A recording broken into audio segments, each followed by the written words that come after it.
इतना टाइम हो गईला केहू गईबो ना कइल। भूखन पेट कोई कोई करत ताटे। अपनी घरे रहती तब ले कगो रोटी खइले रहती भर गाँव में कूद कूद के। सही में ससुरा शासन हवे नैयर कितना कूद के जिंदगी बितावा। एक हितो ना तो नहीं खान लौकत फूजी लोग नहीं खींचे लौकत सच में। बियाह भइले गौना अभी कदन आ जा आ नहीं तो वो टाइम आयल तो इज्जत मर गलती हम खैला भी ना। देखो हम यही गने पेटू हई चोरा चोरा के खाना खाइना। बड़ा माई के याद आवत जितने भूख लगता उतनी याद आवत।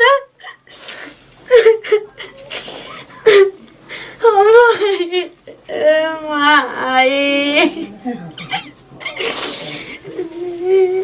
अब हमसे भूख का रोज हो जैसे लगता है विपद पड़ गई वैसे रोत रहता दिन भर इनका रोवाई छूटता कहना कि भतरा के याद आवता टे। ये जी बुची ऐसे काहे कहतनी माई के याद आवता टे बड़ा दिल से याद आवता टे। अरे बाप रे कौन लड़किन के बियाह होता आजकल के माई के याद आवता यार के छोड़ा के बड़ा तार माई के याद आवता। तू वैसन सोचेला जी हमारी गांव गिराव में हमारे समाज में वैसन ना चलेला हम ओए तो हमारा कैसे कहतड़ू हो ना नहीं की कहत कहियो देलियो कहता हूं नहीं की ते में कह देनी तो कौन बड़ी यार बात कर देनी हो। सब कुछ कह दा कहते ही नहीं की छोड़ देतनी काहे गने हमारी संगे कुल करतनी जन्नत करिन जा तब का जरूर लगाव ना कइले और एक साल होई जा रह देल रहती आप लोग का सपना हो और एक साल छोड़ दी जानू के और यार संगे मजा लत रहा एक साल औरी देख ल इनका कहे के मतलब का निकलता का हमर भैया लगे निखन पसंद का हमर भैया बा औ जा मत तू हो जइबू ससुरा औ जा मत। हां तो हमनी तो तारा नियन ना करम कि एक साल रहे तो जा हम तो जान तो गोड़ा लगा में चल दे हम तारी से ना उतराई लेनिया चल दी ठीक बा जया जयबू तया न अरे केतना बोलत या होई ननद भी का साइन भी है न मुंह देखाई लक न कुछ कर ही लक हम घोटे में से देखनी है इनके तो रियली देखले ना रहनी गिरगिट नियर मुंह लियाले तो रुक जा बस हमके माला आई चुनरी उतार ले बता जा ना तो लोग के नंगे घर में दौड़नी तो फिर हमको कहिए जा कि हम कैसन बानी। हमसे तो लोग बढ़िया बढ़िया लोग हार जाना ऐसा तनी ना और बानी तब न तनी लजा तनी खइला बिना रो तनी अरे कबले रो परसों कजनी काम वही में मिठाई चोरा के धइले बानी मांगी का कौनो से बताओ ए दादा शादी बियाह कैला हनी सुख पावे खातिर तो हे जही दुख पावे खातिर इतना है समूह चर पाँच गो समूह में के पैसा काट के या शादी कैला हनी आ ए आदमी के कपारे नु ठोकाताते ओकर भतार रहे त कइबे कैला हनी या ई एक तो में आइल बड़ी नु तो इनको के कर बुझाता ए आदमी नौकरानी है रुका मैं तारा के बताओ तनी कि ना होई देखो हो दादा तनिको हमरा के बुझत ही नहीं खला ना सुझत वन। अरे रू मोती अरे बुझा के खिया नहीं खेते बेटा तोरा का कोई जाई रोवे ले जाके खियाई हमरा ना होई होई देखो हो दादा भूखहू काहे ना कली तनी गोड़ो लागली हती तनी एगो लुगवा हमरा के गोड़ो लगली है का जाने कैसे रखल होई बक्सा नहीं के आइल माई बाबू सिखौला हसन। अरे तो बक्सा नहीं के आइल हमरा के कहां बक्सा आइल बा बक्सा आइल ठीक बा आंगा पाछा कर भाई पहुंचा दियो। हां चुप रही रवा ना देखलानी हम केतना पैसा फुकनी बियाह में तभी भी मर्द मेहरानू तनी कोई बुझाते नहीं के ना मर्द दे के बुझाते मान ना मेहरानू के बुझाते मर्दा के बुझाए के चाहिए ना। सुन ऐसे निके रोखते 2 घंटा से रोती अब लगा तनु के 1 घंटा से भूखे रोती है तो रोवा ताड़ी नु तो कोई के याद में रोवत होई हम भूखे नहीं खी रोवा। अरे तुरा के हम का कहीं ते अपने रात धइले भाई सपने बुझाता कि अरे हमरो बत्ती एक बात कही हम दे तनी रोवा के जाके खियाई। अरे तो कोने को हम ले जे मोकर मरद हनी रे पागल आई बिस का दिमाग ठीक बा कि ना तोर ढेर हकड़म ना तो हमरो हकड़े आवेला तब बेचारी को वही सो तनी हे जा खाए ई तो चूम दे के उठ के होने घूम गोइल बुझाते नहीं कि का करी वो घर के मेहरानू ना ये कनी के का लगोइले वैसन बेचारी कैसे रोती है कलप कलप के जा तो रोत या तो ले जाके ओकरा के खाना दे दे तनी हो बनावले हो जी हो बड़ी रोतड़ी हो उ तो हमू जाना तनी रोतड़ी कबे से 2 घंटा से रोते कहते माई के याद आवत थे बड़ी मामूली माई के याद आवता तो माई के याद रहे तो काहे नहीं घरवे में रही बोली भाग मुगी तू ऐसी बोलो तो हम भूखाइल बिया के भुखाइल बा हो अरे उहे भुखाइल बा। हमार त एकदम बुझाते नहीं खे हे तना हम शादी बियाह कर दी हनी आ एगो हमरा के लुगो ले गोड़ ना लगल है या ना बक्सा देले बड़ तारे के त लुगा से गोड़ा ना लगी हमरा कोची देलिए बर खोलाई बुझाता कुछ ना देले यही तरी ओकर बार खोले के पड़ल द कुछ होले जे खिया काहे दी ना कहि छिए ले काट देलहु बारावा दाना कुछ खिया दी ना तो यही तरी मार हकड़े लगी त मैं गांव में के मेरा नुआ जसन उहे ह करेली 3 दिन के कन्या आइली है जा ह करी है हमरा के चिंतो बाड़ी 3 दिन से चिल्ला कबे से 3 घंटा ले रोती है द रोवस हो भौजी भुखाइल बड़ी उ कबे बात भुखाइल बाड़ी हाँ ई देखो हो दादा हमारा के एगो बक्सा हम गोइनी ओकर झोपली ना बक्सा में कुछ भरल बाटे खाली एगो बक्सा लेके आइल बिया हमरा के ना गोड़ो लागल है जाय द बड़ दीदी बिया तन जा तनी गोड़ लाग लेबे लुगो ले एगो गोड़ लागल उहो ना लगल है ना कुछ देले बाड़ा सन का जन भीख मांगा घर के रहल है कि का भीख मांगा त होइबे करे हसन हम करी बरातिया में त खानी जननी कैसन घर बा चटनी आ रोटी बनवैले रहसन पूरी लजने का कोई आदमी के हर चीज खा के आइल हनी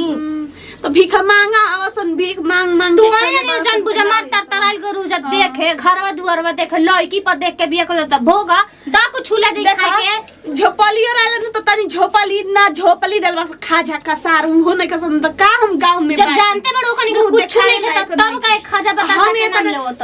2 थान 3 थान गहना आ सोना मार भर देले बनी ज्यादा दा कुछ ले जाई खाए के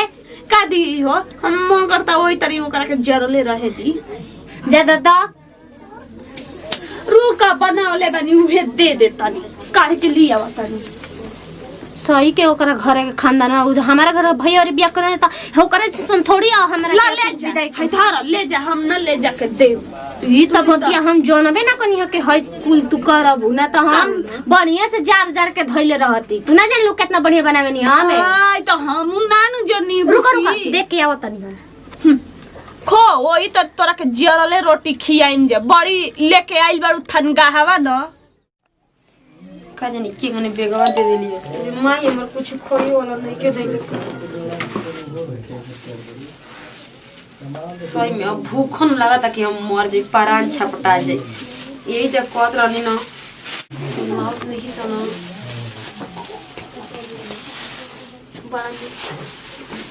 कालू को तू हल्ला है खा लो ए बुची का बड़ा नीक बा होता हार है हमर जीजा किन के दिले हां जी जी जे किन के देला तब त ई हमरा के दे दो नीक लागत है हाय कर के नहीं खाए के लेके आनी ह का लेके नहीं हम मिल जाता तो ना ढेर कहा बुझाता कि हई का लेके आनी ह ना तो तारा के लगाई पूरी बना के लेके आई काम की का देनी ह हम तो इहो ला के दे दे तार भैया भोजे एको चिला के दे देले बसत मार बुझाता बाका से भभकत आवत ओही में भर के आई हटे मारे ऐसे नत बोली जी ना तो कैसे बोली अमीरों का बेटी बियाले आ गरीबों का बेटी का बिया होला ठीक ना हां तब बिया होखे अमीर के बेटी ना हो तड़ी अमीर की समझाया नुए तारा के हमरा से ना तू सुधार बुलगता सुधार जा हमारे लेना तो उ न तारा के पधार दिए नहीं जगह में कितना बोले के ना चाहिए लेकिन अब कितना बोलत नहीं चढ़ बर के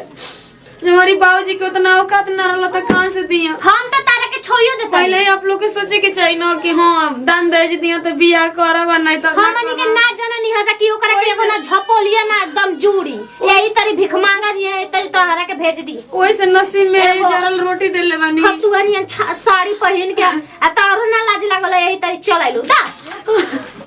ये से तो निमन हमर भाई को भौजी का भाई ठीक रहना क्यों लाई खा लो। कलेले रहती भले मड़ाई टाटी रहला लेकिन दू रोटी चल भाई रखो ने काम करे जरूरत है जानते रहो के बढ़िया घर बता जत रोबू जिंदगी भर असही अरे अब तो रोए खातिर भगवान हमके लिखी देले बाना ये भगवान जैसन जे हमारे संगे करता ना ओकरे संगे यही गनी करियो हमो के ओके बेटी है इहो के ओके बेटी है और भूखर रह नहीं के जाता लेकिन हमारी बाबूजी की मजबूरी रहे ना कि 6 गो बहन रहने जाता से 6 के बियाह शादी करत करत ई दिन दशा आइल बाने त हमरो बाजी भर के गाड़ी देले रहता तू तो अकेले बारू तब ना छटक तड़ू बचिया सबका दिन रहेला कि हम ऊ देती अपनी बेटी के अब का खाई अब कुछ ना खाई